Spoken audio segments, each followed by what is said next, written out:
contrário, soltasse Barrabás. Então, que farei com aquele a quem vocês chamam rei dos judeus? Perguntou Pilatos. Crucifica-o! Gritaram eles. Por quê? Que crime ele cometeu? Perguntou Pilatos. Eles, porém, gritavam ainda mais. Crucifica-o! Desejando agradar a multidão, Pilatos soltou-lhes Barrabás, mandou açoitar Jesus e entregou para ser crucificado. Os soldados levaram Jesus para dentro do palácio, isto é, ao pretório, e reuniram toda a tropa. Vestiram-no com um manto de púrpura e depois teceram uma coroa de espinhos e a colocaram nele. Começaram a saudá-lo. Saudações, rei dos judeus! Batiam-lhe com uma vara na cabeça e cuspiam nele. Ajoelhavam-se e prestavam-lhe adoração. Depois de terem zombado dele, tiraram-lhe um manto púrpura e o vestiram com suas próprias roupas.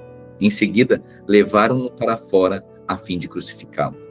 Certo homem de Cirene, chamado Simão, pai de Alexandre e de Rufo, que passava por ali, chegando do campo, foi forçado a carregar a cruz. Levaram-no a um lugar chamado Gólgota, que quer dizer lugar da caveira. Deram-lhe vinho misturado com mirra, mas ele não bebeu. Então o crucificaram e dividiram as roupas dele, lançando sortes para saber com o que cada um ficaria. Eram 9 horas da manhã quando o crucificaram. Assim constava a inscrição de acusação contra ele, o rei dos judeus. Com ele crucificaram 2 ladrões, um à sua direita e outro à sua esquerda. Os que passavam lançavam-lhe insultos, balançando a cabeça e dizendo: Ora, você que destrói o templo e o reedifica em 3 dias, salve a você mesmo, desça da cruz. Da mesma forma, os chefes dos sacerdotes e os mestres da lei zombavam dele entre si. Salvou os outros, mas não é capaz de salvar a si mesmo. Que o Cristo, o Rei de Israel, desça agora da cruz para que vejamos e creiamos. Os que foram crucificados com ele também o insultavam. Do meio-dia até às 3 horas da tarde, houve trevas sobre toda a terra. Por volta das 3 horas da tarde, Jesus bradou em alta voz: Eloi, Eloi, lama sabachthani, que significa: meu Deus, por que me abandonaste? Quando alguns dos que estavam por perto ouviram isso, disseram: ouçam, ele está chamando por Elias. Um deles correu, embebeu uma esponja em vinagre e colocou na ponta de uma vara e a deu a Jesus para que bebesse, dizendo: deixem-no, vejamos se Elias vem tirá-lo daí. Jesus, porém, com um alto brado, expirou. Então, o véu do templo rasgou-se em 2 partes, de alto a baixo. Quando o centurião que estava em frente de Jesus ouviu o seu brado e viu como ele morreu, disse: verdadeiramente esse homem era filho de Deus. Algumas mulheres estavam observando de longe. Entre elas estavam Maria Madalena, Salomé e Maria, mãe de Tiago, mais jovem, e de José. Na Galileia, elas tinham seguido e servido a Jesus. Muitas outras mulheres que tinham subido com ele a Jerusalém também estavam ali. Era o dia da preparação, isto é, a véspera do sábado. José de Arimateia, membro de destaque do Sinédrio, que também esperava o reino de Deus, dirigiu-se corajosamente a Pilatos e pediu o corpo de Jesus. Pilatos ficou surpreso ao ouvir que ele já tinha morrido. Chamando o centurião, perguntou-lhe se Jesus já tinha morrido. Sendo informado pelo centurião que assim havia sucedido, entregou o corpo a José. Lembra José de Arimateia, né? Então José baixou o corpo da cruz, envolveu em um lençol de linho que havia comprado e o colocou em um sepulcro cavado na rocha. Depois, fez rolar uma pedra sobre a entrada do sepulcro. Maria Madalena e Maria, mãe de José, viram onde ele fora colocado. Quando terminou o sábado, Maria Madalena, Maria, mãe de Tiago e Salomé compraram especiarias aromáticas para ungir o corpo de Jesus. No primeiro dia da semana, bem cedo ao nascer do sol, elas se dirigiam ao sepulcro, perguntando umas às outras: quem removerá para nós a pedra da entrada do sepulcro? Quando, porém, foram verificar, viram que a pedra, que era muito grande, havia sido removida. Entrando no sepulcro, viram um jovem vestido de roupas brancas, sentado à direita, e ficaram amedrontadas. Não tenham medo, ele disse. Vocês estão procurando Jesus, o Nazareno, que foi crucificado. Ele ressuscitou, não está aqui. Vejam o lugar onde haviam colocado. Vão e digam aos discípulos dele e a Pedro: ele está indo adiante de vocês para a Galileia. Lá vocês o verão. como ele disse a vocês. Tremendo e assustadas, as mulheres saíram fugindo do sepulcro. E fugiram do sepulcro. Não disseram nada a ninguém, porque estavam amedrontadas. Quando Jesus ressuscitou, na madrugada do primeiro dia da semana, ele apareceu primeiramente a Maria Madalena, de quem havia expulsado 7 demônios. Ela foi e contou aos que haviam estado com ele, os quais estavam lamentando e chorando. Quando ouviram que Jesus estava vivo e fora visto por ela, não creram. Depois, Jesus apareceu em outra forma a 2 deles, estando eles a caminho do campo. Eles voltaram e relataram isso uns aos outros, mas não creram nos 2. Mais tarde, Jesus apareceu aos 11, enquanto eles comiam, e censurou-lhe a incredulidade e a dureza de coração, porque não acreditaram no que tinham visto depois de ressurreto. Ele lhes disse: vão pelo mundo e preguem o evangelho a toda criatura. Quem crer e for batizado será salvo, mas quem não crer será condenado. Estes sinais acompanharão os que crerem. Em meu nome expulsarão demônios, falarão novas línguas, pegarão em serpentes. Se beberem algum veneno mortal, não lhes fará mal nenhum. Imporão as mãos nos doentes e eles ficarão curados. Depois de lhes ter falado, o Senhor Jesus foi elevado ao céu e assentou-se à direita de Deus. Então os discípulos saíram e pregaram por toda parte, e o Senhor cooperava com eles, confirmando-lhes a palavra com sinais que a acompanhavam. Amém? Aqui finaliza o livro de Marcos, ok? A ressurreição de Jesus e a ascensão de Jesus aos céus. Okay? E agora, a gente inicia então Mateus, Marcos, Lucas, o Evangelho de Lucas. Lucas é um médico, e aí Lucas, lembrando, né, Lucas, ele vai dar bem mais elementos às passagens, os milagres, ele é bem mais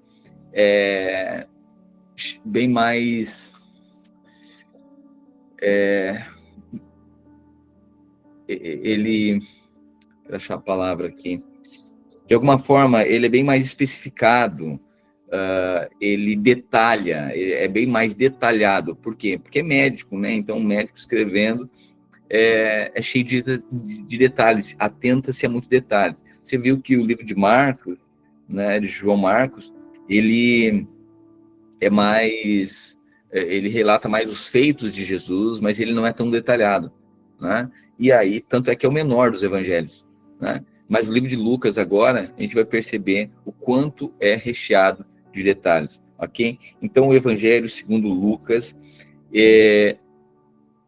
diz assim, Lucas capítulo 1, muitos já se dedicaram a elaborar, olha agora, esse enredo, esse prefácio, essa introdução dele aqui.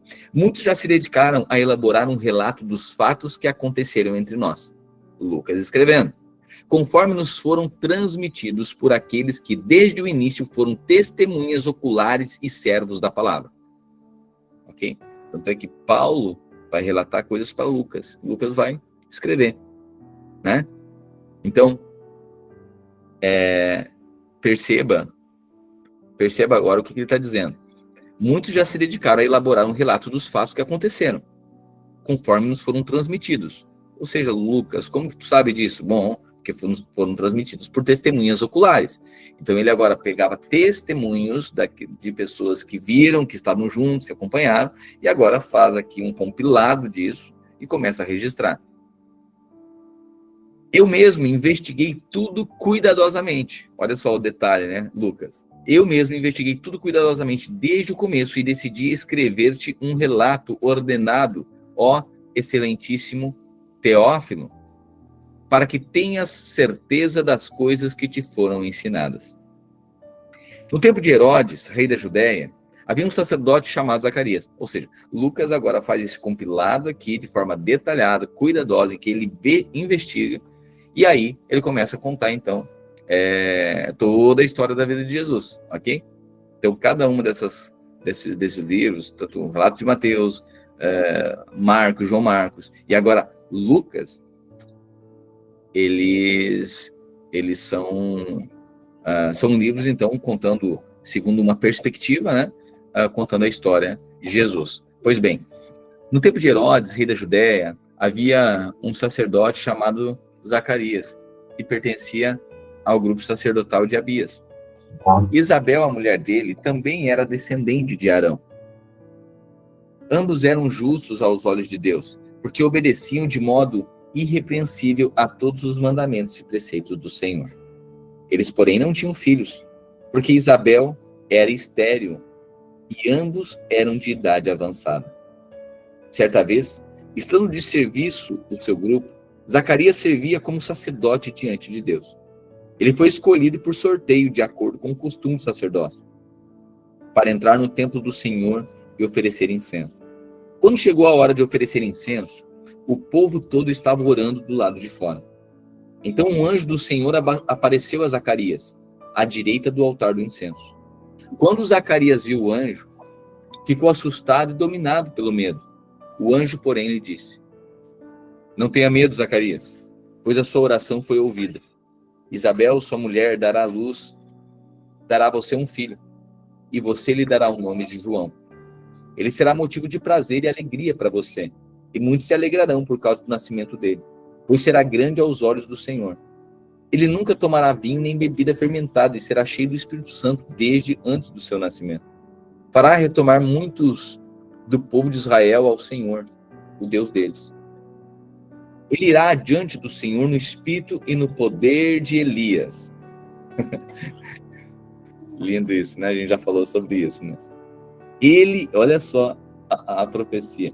Ele irá adiante do Senhor no espírito e no poder de Elias para fazer voltar o coração dos pais aos filhos e os desobedientes à sabedoria dos justos, e assim deixar um povo preparado para o Senhor. Zacarias perguntou ao anjo: Como posso ter certeza disso? Pois sou velho e a minha mulher é de idade avançada. O anjo respondeu: Sou Gabriel e estou sempre na presença de Deus. Fui enviado para transmitir a você essas boas notícias.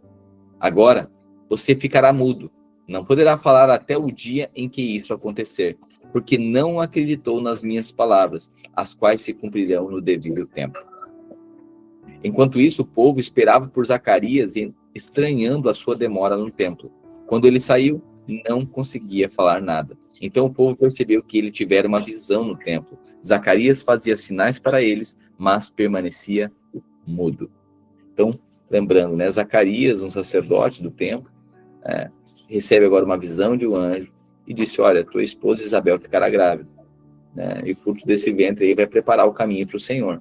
Aí ele duvidou, né, e porque duvidou, foi impedido de falar até que a profecia se acontecesse, né, se realizasse, né. Quando terminaram os dias do seu serviço sacerdotal, ele voltou para casa. Depois disso, Isabel, sua mulher, engravidou, e durante 5 meses não saiu de casa pensando: Isto é obra do Senhor, agora ele olhou para mim favoravelmente para desfazer a minha humilhação diante do povo. No 6º mês, Deus enviou o anjo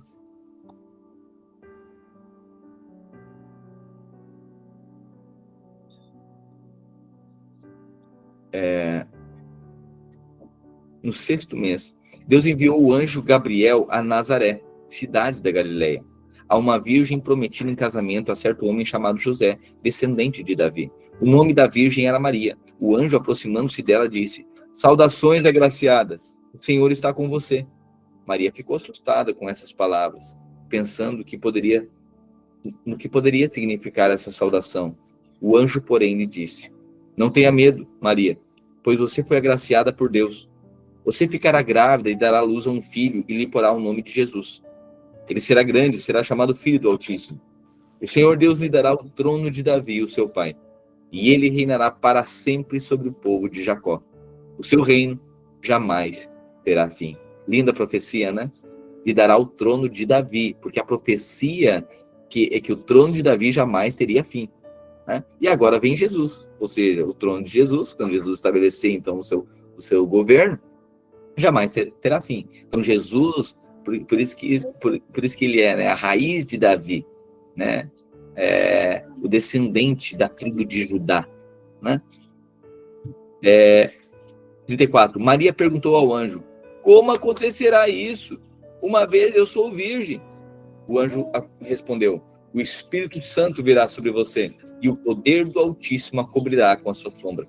Assim, aquele que há de nascer será chamado Santo, Filho de Deus. Também Isabel, a sua parenta, terá um filho na velhice. Aquela que diziam ser estéril está no 6º mês de gravidez, pois nada é impossível para Deus. Maria respondeu: sou serva do Senhor, que aconteça comigo conforme a tua palavra. Então o anjo a deixou. Naqueles dias Maria preparou-se e foi depressa para uma cidade da região montanhosa da Judéia. Ao chegar, entrou na casa de Zacarias e saudou Isabel. Quando Isabel ouviu a saudação de Maria, o bebê agitou-se no seu ventre. Então Isabel ficou cheia do Espírito Santo e exclamou em alta voz: bendita é você entre as mulheres, e bendito é o fruto que está no seu ventre. Mas por que sou tão agraciada a ponto de me visitar a mãe do meu Senhor? Logo que a sua saudação chegou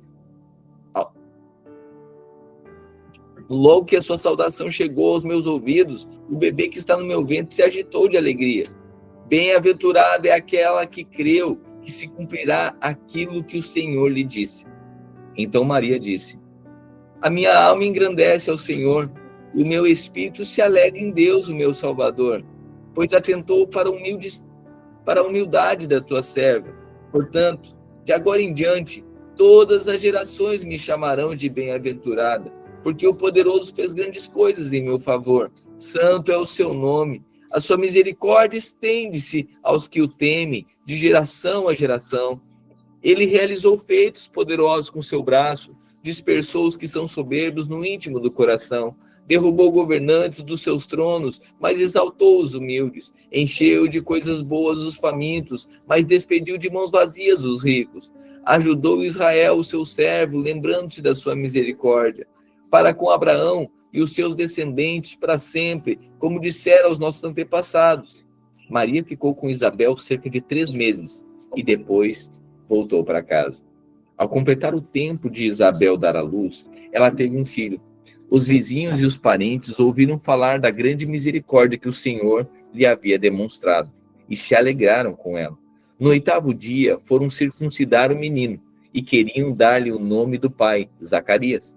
Mas a sua mãe tomou a palavra e disse: não, ele será chamado João. Disseram-lhe: você não tem nenhum parente com esse nome. Então fizeram sinais ao pai do menino para saber como queria que a criança se chamasse. Ele pediu uma tabuinha e, para admiração de todos, escreveu: o nome dele é João. Imediatamente a sua boca se abriu e a sua língua se soltou, e ele começou a falar, louvando a Deus.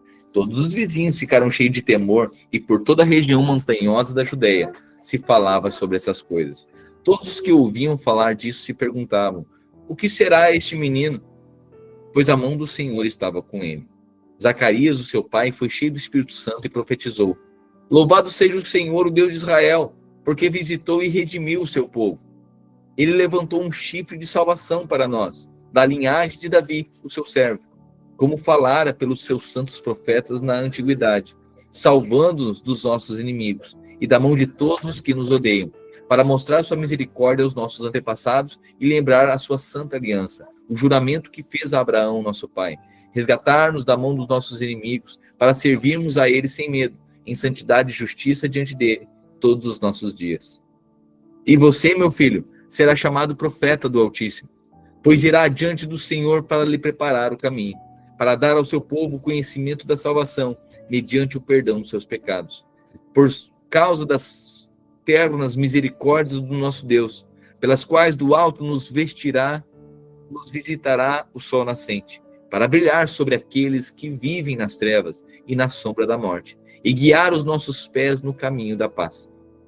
O menino crescia e se fortalecia em espírito. Ele viveu no deserto até aparecer publicamente a Israel. Naqueles dias, César Augusto publicou um decreto ordenando o recenseamento de todo o Império Romano. Esse primeiro recenseamento foi realizado quando Quirino era governador da Síria. Todos iam para a sua cidade natal, ok? Então, nos dias de César Augusto, publicou um decreto fazendo um recenseamento. Então, todo mundo tinha, era o IBGE, né? E aí todo mundo tinha que voltar para a sua cidade natal, ok? Para fazer a contagem, ok? E aí, foi então, assim, José, que pertencia à casa e à linhagem de Davi, olha só, José, que pertencia à casa e à linhagem de Davi, subiu de Nazaré, cidade da Galileia, à Judeia. Ele foi a Belém, cidade de Davi, a fim de alistar-se com Maria, que lhe estava prometida em casamento e esperava um filho. Enquanto estavam lá, chegou o tempo de nascer o bebê, e ela deu à luz o seu primogênito. Envolveu em panos e colocou em uma manjedoura, porque não havia lugar para eles na hospedaria. Ok, então por que Jesus, tem os relatos, então, que ele tenha nascido aí num estábulo, né? Porque a rede não tinha mais Airbnb e os hotéis estavam lotados, né? O Ibis estava lotado, o Lagueto estava bombando, entendeu? Não tinha mais lugar, né? Airbnb, pessoal, promoção do Booking não tinha mais, não tinha, tá lotado, ok? E aí, imagina um cara desesperado, né? Tentando achar lugar, e aí, ok, não tem plano de saúde, não tem o hospital da época, era parteira, ok? Assim, coisa que pouco tempo atrás também, ainda hoje, às vezes tem esse papo, esse parto, né? O parto humanizado, né? E agora arrumar até parto para reborn, né? Pelo amor de Deus. Isso é outra pregação. Logo pregar sobre isso aí também. Tem um monte de coisa que a gente tem, é outra pregação. Então, assim, aí ficaram onde dava, né? E aí acharam lá um local, e aí Jesus nasceu. Enquanto estavam lá, chegou o tempo de nascer o bebê, e ela deu luz ao seu primogênito. Envolveu em panos e colocou em uma manjedoura, porque não havia lugar para eles na hospedaria. Havia pastores naquela região que tomavam conta dos seus rebanhos durante a noite. Aconteceu que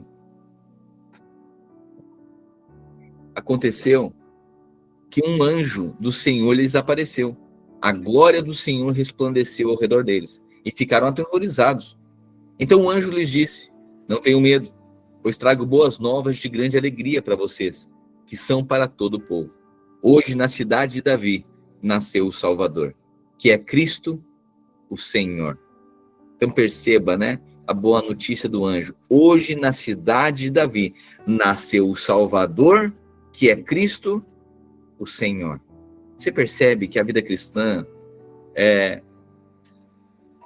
não se trata de buscar salvação. Até porque Jesus falou: quem buscar salvar a sua vida vai perder. A vida cristã diz respeito a ser salvo para ser convertido ao senhorio e ao governo de Cristo. O fim da vida cristã não é a salvação. O fim da vida cristã, o propósito da vida cristã, é nós nos submetermos ao governo de Cristo. Nasceu Jesus, o Salvador, que é Cristo, o Senhor. O governo, uma vida sob o governo só pode estar em Cristo. Quem tem a revelação de Cristo viverá o seu governo, se submeterá ao seu governo. Então, Jesus, o Salvador, nos transportará para o governo de Cristo, o Senhor. Ok? A vida do cristão, o caminho do cristianismo, o caminho do evangelho é de sermos salvos por Jesus e sermos governados por Cristo. Amém? Nasceu Jesus, o Salvador, que é Cristo, o Senhor. Esse é o caminho, essa transição da vida cristã aqui. Portanto, todo homem é salvo por Jesus para ser governado por Cristo. Amém? Amém? O governo está em Cristo. A salvação é em Jesus. Pastor, é Jesus Cristo, sim. Mas perceba a virtude, a profundidade da palavra. Ninguém está dizendo que Jesus é uma coisa e Cristo é outra coisa, por favor. Mas está dizendo que, às vezes, a gente fica no limite da revelação de Jesus Salvador, mas não se submete à revelação do Cristo Senhor. Então, o governo está na revelação de Cristo. Amém? Quando a gente tem revelação do Cristo, a gente vai ser agora governado pelo Espírito. Amém? Senão a gente fica no limite do Jesus Salvador, mas não transformado, não transportado para o governo de Cristo, o Senhor. O Cristo é Senhor. O Jesus é o Salvador. Hoje, na cidade de Davi, nasceu Jesus, o Salvador, que é Cristo, o Senhor. Isso servirá de sinal para vocês. Encontrarão o bebê envolto em panos e deitado em uma manjedoura. De repente, uma grande multidão do exército celestial apareceu com um anjo, louvando a Deus e dizendo: glória a Deus nas alturas e paz na terra aos homens, os quais ele concede o seu favor. Quando os anjos os deixaram e foram para os céus, os pastores disseram uns aos outros: vamos agora a Belém e vejamos isso que aconteceu e que o Senhor nos deu a conhecer.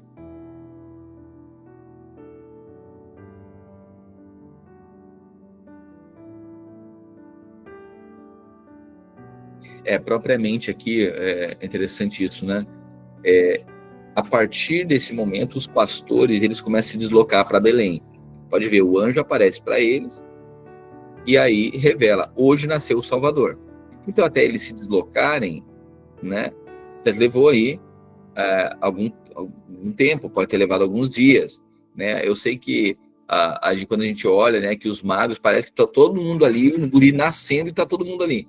Não, mas a visita dos magos, dos pastores, isso é pós-nascimento, ok? Eu sei que a gente encena todo mundo junto ali, não, mas eles visitaram depois, porque o anjo anuncia quando o guri nasceu.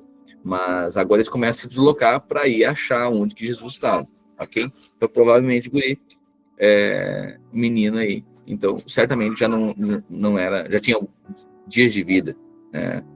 Ou até mais que isso. Então correram para lá e encontraram Maria e José, o bebê, que estavam deitados na manjedoura. Depois de o verem, contaram a todos o que lhe fora dito a respeito daquele menino. E todos os que ouviram, os que os pastores diziam, ficaram admirados. Maria, porém, guardava todas essas palavras, meditando sobre elas no coração. Os pastores voltaram glorificando e louvando a Deus por tudo que tinham visto e ouvido, como lhes fora dito. Quando completaram os 8 dias para a circuncisão do menino, deram-lhe o nome de Jesus, o qual lhe tinha sido dado pelo anjo antes de serem concebidos no ventre. Então, quando completou o tempo da purificação deles, de acordo com a lei de Moisés, José e Maria o levaram a Jerusalém para apresentá-lo ao Senhor, como está escrito na lei do Senhor: todo primogênito do sexo masculino será consagrado ao Senhor. E para oferecer um sacrifício de acordo com o que diz a lei do Senhor, 2 rolinhas ou 2 pombinhos. Havia em Jerusalém um homem chamado Simeão, que era justo e piedoso. Ele esperava a consolação de Israel, e o Espírito Santo estava sobre ele. Fora-lhe revelado pelo Espírito Santo que ele não morreria antes de ver o Cristo do Senhor. Movido pelo Espírito, foi ao templo. Quando os pais trouxeram o menino Jesus para cumprir o que requeria o costume da lei, Simeão o tomou nos braços e louvou a Deus, dizendo: ó soberano, como prometeste, agora podes despedir em paz o teu servo, pois os meus olhos já viram a tua salvação, que preparaste à vista de todos os povos, luz para a revelação aos gentios e para a glória de Israel, o teu povo.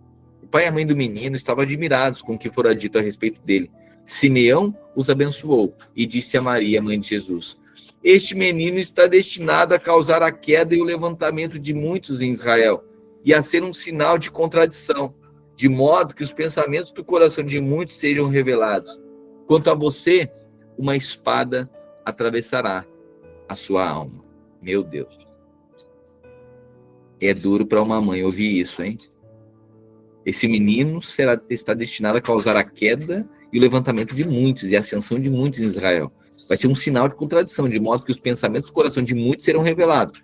Quanto a você, Maria, uma espada atravessará a sua alma. Ou seja, quando ela vê Cristo na cruz, né, o filho, né? Uma mãe aí com uma espada atravessada na alma. Ali havia uma profetisa, Ana, filha de Fanuel, da tribo de Asser. Ela era muito idosa, tinha vivido com o marido 7 anos depois de se casar, e então permanecera viúva até a idade de 84 anos. Nunca deixava o templo. Adorava a Deus jejuando e orando dia e noite. Tendo chegado ali naquele exato momento, começou a dar graças a Deus e falar a respeito do menino a todos que esperavam a redenção de Jerusalém. Depois de cumprirem tudo que era exigido pela lei do Senhor, voltaram para sua própria cidade, Nazaré, na Galiléia. O menino crescia, se fortalecia e se enchia de sabedoria. E a graça de Deus estava sobre ele. Olha só, o menino crescia em estatura e em sabedoria. Ok? O crescimento, né? Sabedoria. E a graça de Deus estava sobre ele. Os pais de Jesus iam todos os anos a Jerusalém para a festa da Páscoa. Quando ele completou 12 anos de idade, subiram à festa conforme o costume. Terminada a festa, enquanto seus pais voltavam para casa, o menino ficou em Jerusalém, mas os seus pais não perceberam. Assim, por pensar que o menino estava entre os companheiros de viagem, caminharam o dia todo. Então começaram a procurá-lo entre os parentes e os conhecidos. Como não encontraram, voltaram a Jerusalém para procurá-lo. Depois de 3 dias, o encontraram no templo sentado entre os mestres, ouvindo-os e fazendo-lhes perguntas. Todos os que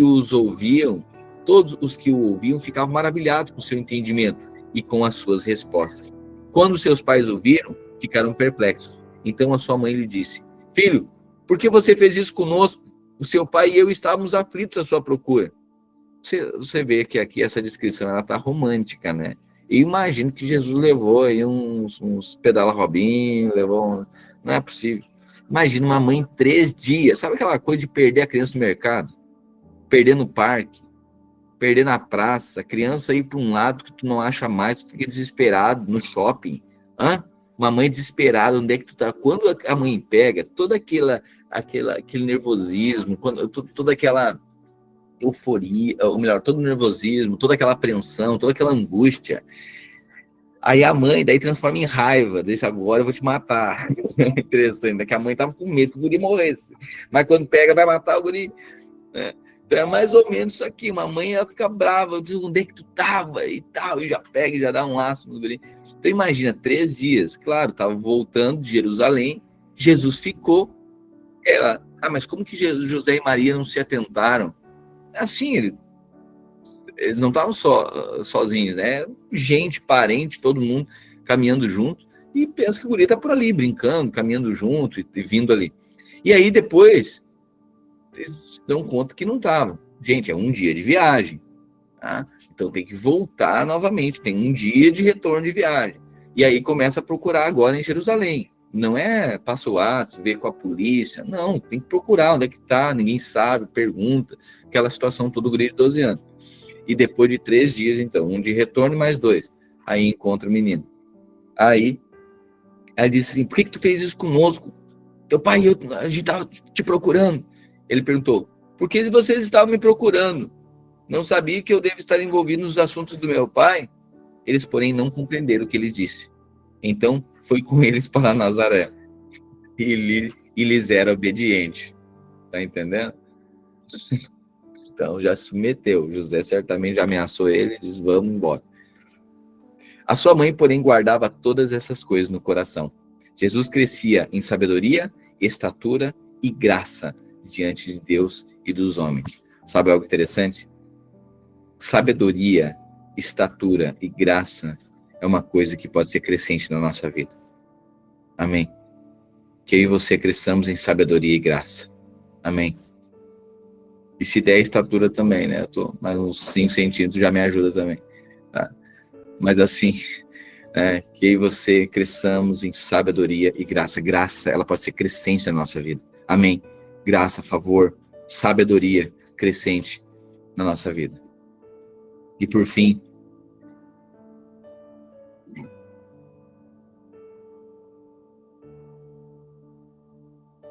no 15º ano do reinado de Tibério César, Pôncio Pilatos era governador da Judéia. Herodes era tetrarca da Galileia. Filipe, seu irmão, tetrarca da Itureia. E Tracônites, Lisânias, tetrarca de Abilene. Anás e Caifás exerciam o sumo sacerdócio. Foi esse ano que veio a palavra de Deus a João, filho de Zacarias, no deserto. Ele percorreu toda a região próxima ao Jordão. Olha só, falando de João, o filho do sacerdote Zacarias. pregando o batismo de arrependimento para o perdão dos pecados. Olha só, João, filho de Zacarias, estava no deserto. Como está escrito no livro das palavras do profeta Isaías.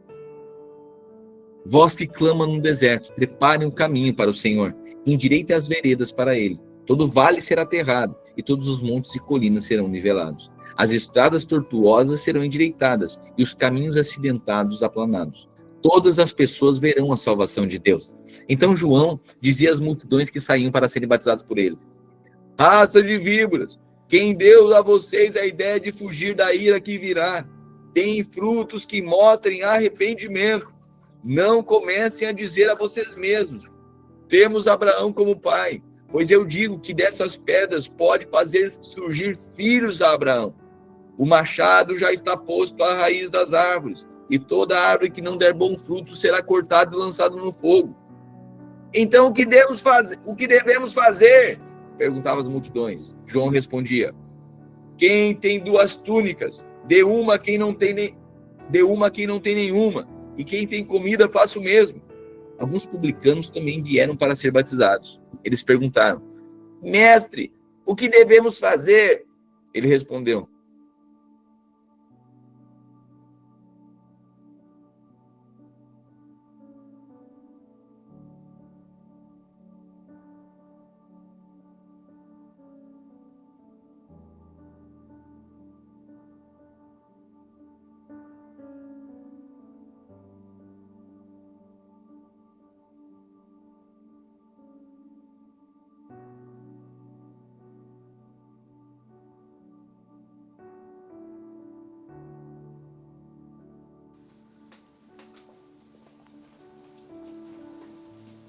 Alguns publicanos, 12, também vieram para ser batizados. Eles perguntaram: mestre, o que devemos fazer? Ele respondeu: não cobrem nada além do que foi estipulado.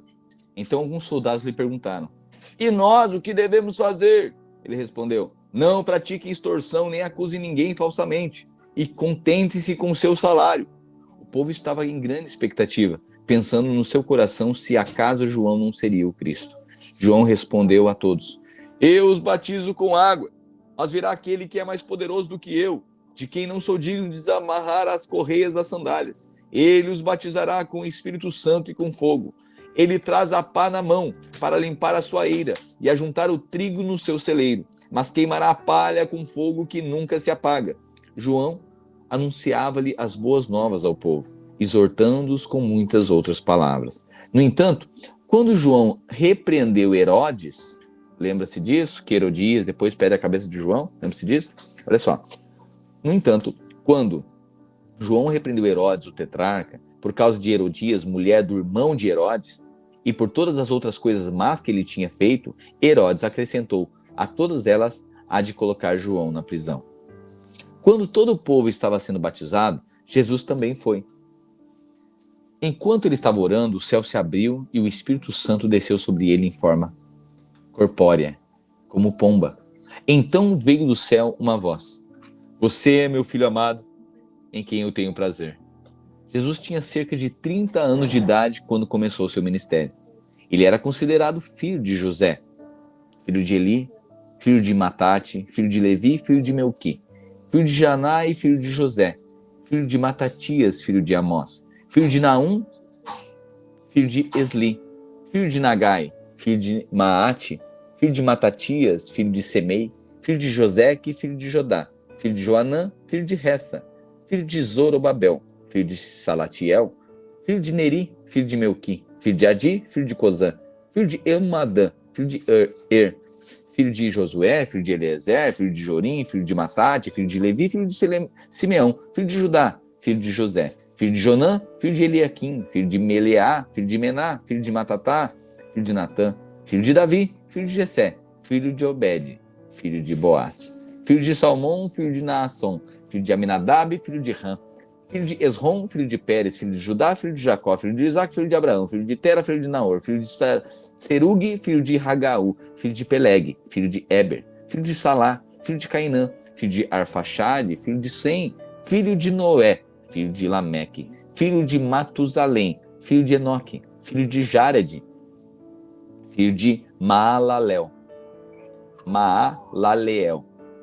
filho de Cainã, filho de Enos, filho de Sete, filho de Adão, filho de Deus.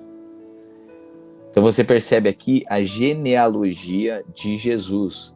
Em Mateus ele é rei, em Marcos ele é servo, em Lucas Jesus é o filho do homem. Por isso que a genealogia aqui vai até Adão. Ok? Por isso que a genealogia aqui de Jesus, aqui em Lucas, vai até Adão, porque ele é filho do homem. Em Lucas descreve Jesus como filho do homem. E João vai descrever Jesus como o filho de Deus. Mateus, ele é rei. Marcos, ele é servo. Lucas é o filho do homem. E João, ele é o filho de Deus. Amém? Lucas capítulo 3. E agora capítulo 4. Jesus, cheio do Espírito Santo, voltou do Jordão e foi levado pelo Espírito ao deserto, onde foi tentado pelo diabo durante 40 dias. Não comeu nada durante esses dias, e ao fim deles teve fome. O diabo lhe disse: se és filho de Deus, ordena a essa pedra que se transforme em pão. Jesus respondeu: está escrito, não só de pão viverá o homem. Então o diabo levou a um lugar alto e mostrou-lhe um relance todos os reinos do mundo. Ele disse: eu te darei toda a autoridade sobre eles e todo o seu esplendor, porque me foram dados e posso dá-los a quem eu quiser. Portanto, se me adorares, tudo será teu. Jesus respondeu: está escrito, adore ao Senhor, o seu Deus, e só a ele preste culto. Em seguida, o diabo levou-o a Jerusalém, colocou na parte mais alta do templo e disse: se és filho de Deus, joga-te aqui para baixo, pois está escrito, ele dará ordem aos anjos dele a seu respeito para o guardarem. Com as mãos eles o segurarão, para que você não tropece em pedra alguma. Jesus respondeu: dito está, não põe à prova o Senhor, o seu Deus. Tendo terminado todas essas tentações, o diabo deixou até a ocasião oportuna. Jesus voltou para a Galileia, no poder do Espírito, e por toda aquela região se espalhou a sua fama. Ele ensinava nas sinagogas e todos o glorificavam. Ele foi a Nazaré, onde havia sido criado, e no dia de sábado entrou na sinagoga, como era o seu costume, e levantou-se para ler. Foi-lhe entregue o pergaminho do profeta Isaías, e desenrolando, encontrou o lugar onde estava escrito: o Espírito do Senhor está sobre mim, porque ele me ungiu para levar boas novas aos pobres. Ele me enviou para proclamar liberdade aos presos e recuperação da vista aos cegos, para libertar os oprimidos e proclamar o ano aceitável do Senhor. Então fechou o livro, devolveu-o ao assistente e sentou-se. Na sinagoga, todos tinham os olhos fitos nele, e ele começou a dizer-lhe: hoje se cumpriu a escritura que vocês acabaram de ouvir. Todos falavam bem dele, e estavam admirados das palavras de graça que saíam dos seus lábios. Contudo perguntavam: não é este o filho de José? Jesus lhes disse: é claro que vocês me citarão este provérbio: médico, cura-te mesmo. Faz aqui na tua terra o que ouvimos que fizeste em Cafarnaum. Ele continuou: em verdade lhes digo que nenhum profeta é aceito na sua própria terra. Asseguro a vocês que havia muitas viúvas em Israel no tempo de Elias, quando o céu foi fechado por 3 anos e meio, de maneira que houve uma grande fome em toda a terra. Contudo, Elias não foi enviado a nenhuma delas, senão a viúva de Sarepta, na região de Sidom. Também havia muitos leprosos em Israel no tempo de Eliseu, o profeta, e nenhum deles foi purificado a não ser Naamã, o sírio. Todos os que estavam na sinagoga ficaram furiosos quando ouviram isso.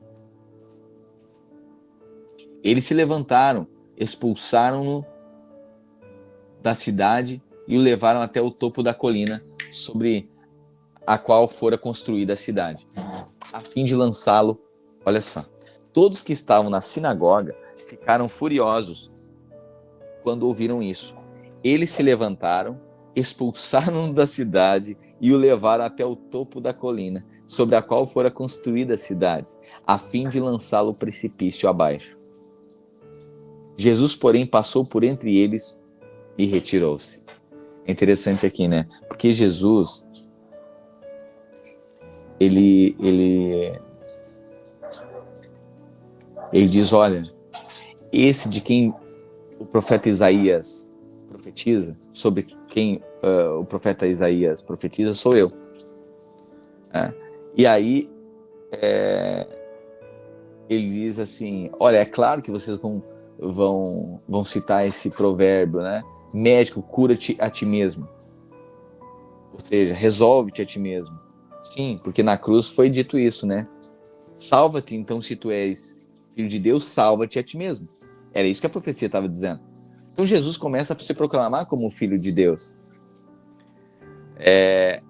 Por conta disso, aí já começa a perseguição, já começa aqui os sinais de blasfêmia para os judeus religiosos. Né? Ele está lá Olha só, Jesus foi batizado, foi ao deserto, volta e foi agora pregar, foi para a sinagoga e começa a ler o livro do profeta Isaías. E aí quando ele relata, ele diz o seguinte, sou eu de quem a escritura está falando. Eu sou enviado. Bom, isso é uma blasfêmia para os judeus. Então eles perseguiram Jesus. Você vai a Israel, tem um monte do precipício, aonde eles tentaram jogar Jesus, e Jesus ali, é isso que diz aqui no versículo 30, ou 29, olha só. Eles se levantaram, expulsaram-no da cidade e levaram até o topo da colina sobre a qual fora construída a cidade, a fim de lançá-lo precipício abaixo. Então eles tentaram aqui matar Jesus. Eles tentaram aqui jogar Jesus do precipício. Jesus, porém, passou por entre eles e retirou-se. Ou, na versão ARA, no versículo 30,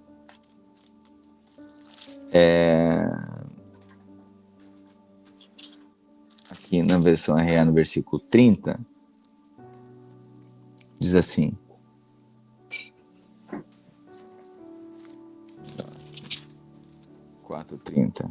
Jesus, porém, passando por entre eles, retirou-se. Isso aí, mesma coisa. Passou por entre eles e retirou-se. Então, Jesus fugiu aqui deles, ok? Jesus escapou, porque eles queriam lançá-lo precipício abaixo. Então, ele desceu a Cafarnaum, cidade de Galileia, no sábado. E começou a ensinar o povo. Eles ficavam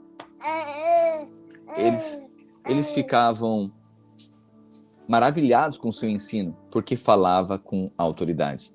Havia na sinagoga um homem possesso de um demônio, de um espírito imundo.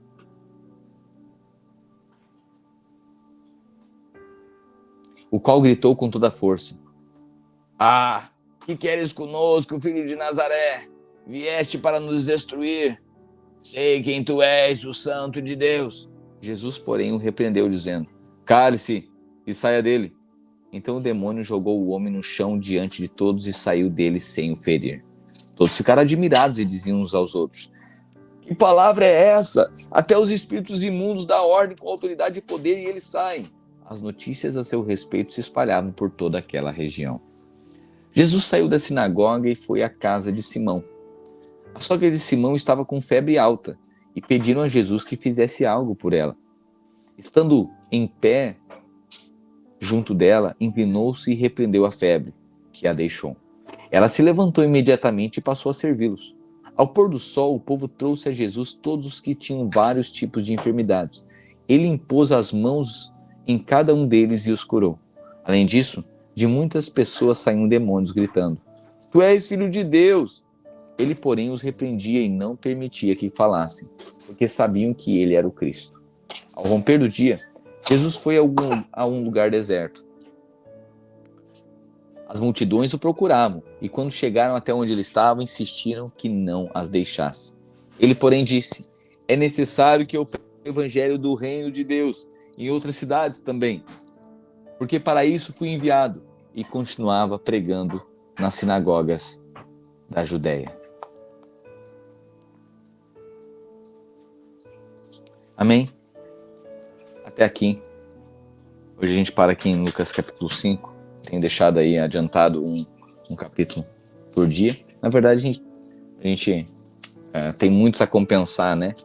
Mas só deixando aqui porque, de repente, às vezes um devocional, dependendo do dia que flui aí um compartilhamento, só para não apertar o texto, apertar o tempo, né?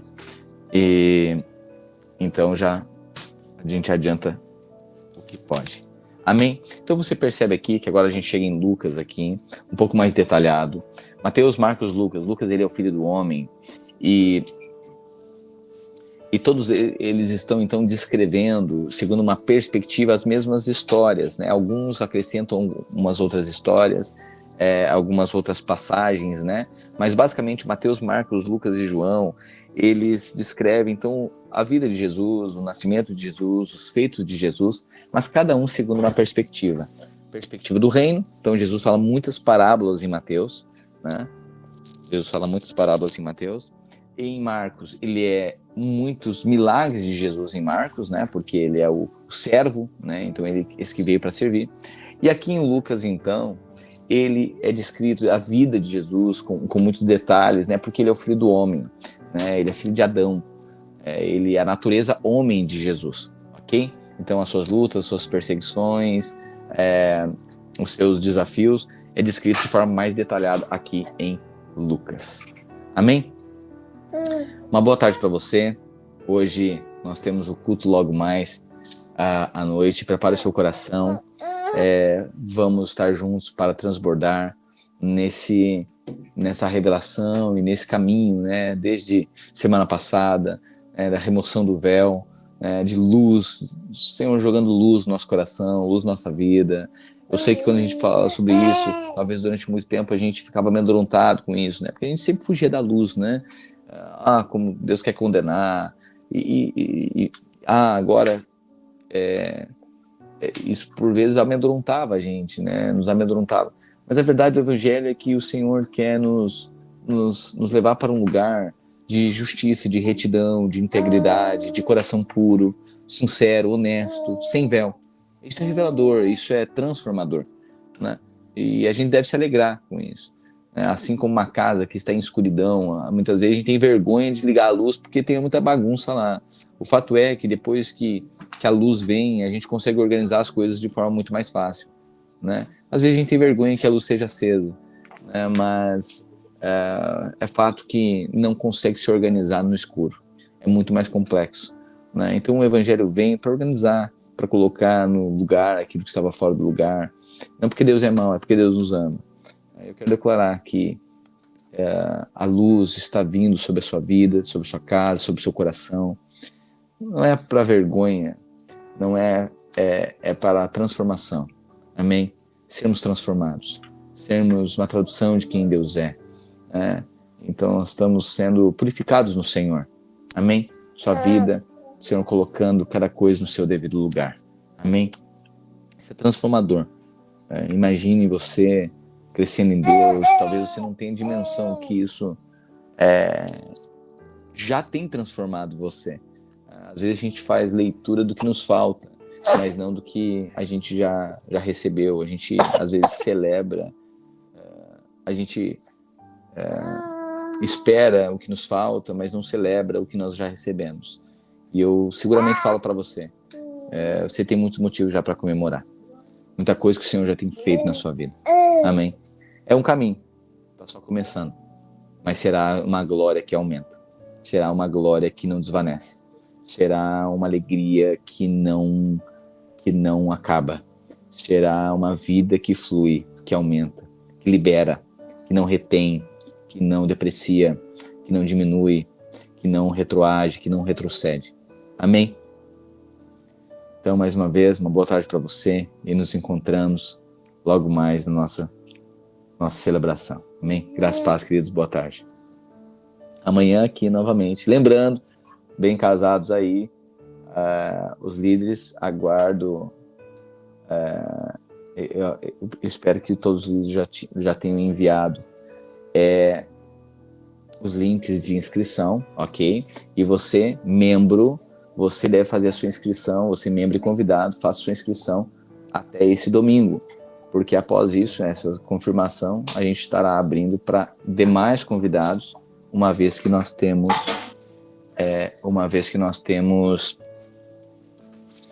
limitação de espaço, né? Limitação de convidados, né? Mas a gente não quer esperar até o último dia para daí a pessoa dizer que não vai, por exemplo, tem outra coisa, não vai, não faz a inscrição, e aí a gente não tem mais tempo para convidar outras pessoas, né? Então a gente, para ser coerente, e uma vez que a gente já tem avisado já há 1 ano que nós faremos esse evento, então você já pode fazer a sua inscrição até esse domingo, e aí já libera para que a gente lance. Caso você não confirme, você repassa a sua vaga e a gente consegue convidar outras pessoas que estão aguardando o convite. Amém? E lembrando, sexta-feira, final de semana aí, chegando mais um encontro. E nós aqui de Porto Alegre já temos sete inscritos aqui de Porto Alegre, ok? E mais o culto de hoje, mais amanhã, então certamente nós vamos enviar aí muitas pessoas que serão transformados, alguns já têm sido transformados, né? Mas certamente serão marcados pelo amor de Deus. Você também você que vai servir nesse encontro, já faça sua inscrição, não deixe para a última hora, porque às vezes também acontece da superlotação de voluntários e aí alguns precisam ficar de fora, mas também para a gente conseguir organizar segundo a demanda, né? Às vezes pessoas mais velhas, às vezes pessoas mais jovens, e aí a demanda, a quantidade de pessoas também, a gente precisa da inscrição de todo mundo, ok? Então, é isso. Até logo mais à noite. Graça e paz, boa tarde para você e bom trabalho.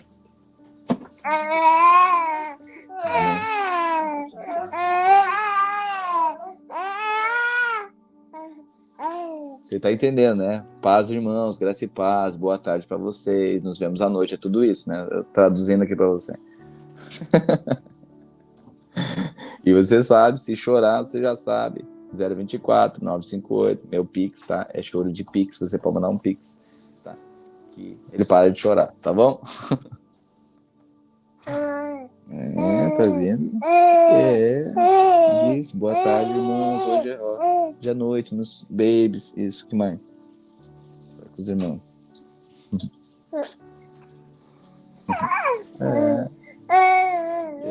Isso. Será poderoso. Isso. Bem casado, você não vai, isso mesmo.